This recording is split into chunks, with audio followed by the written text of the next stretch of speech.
యోహాను గారు రాసిన మొదటి పత్రిక 2వ అధ్యాయం 15వ వచనం, ఎవడైనను లోకమును ప్రేమించిన ఎడల తండ్రి ప్రేమ వానిలో ఉండదు. లోకాన్ని నువ్వు ప్రేమిస్తే డేంజర్ ఏంటో తెలుసా? నీలో ఎవరి ప్రేమ ఉండదట? తండ్రి ప్రేమ. నిన్ను పుట్టించేటప్పుడు ప్రేమగా పుట్టించాడు కదా దేవుడు.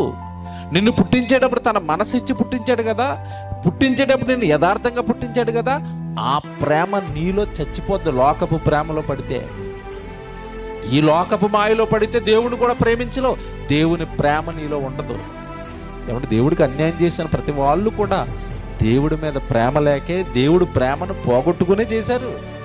బైబిలులో ఈ మట్టి మాయలో పడి నాశనం అయిపోయిన జీవితాలు కోకొల్లలు రాశాడు దేవుడు అన్ని. మనం అలా ఉండొద్దండి.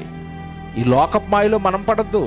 డబ్బును ప్రేమించొద్దు, బంగారాన్ని ప్రేమించొద్దు, భూముల్ని ప్రేమించొద్దు. మనం ప్రేమించవలసింది ఎవరిని?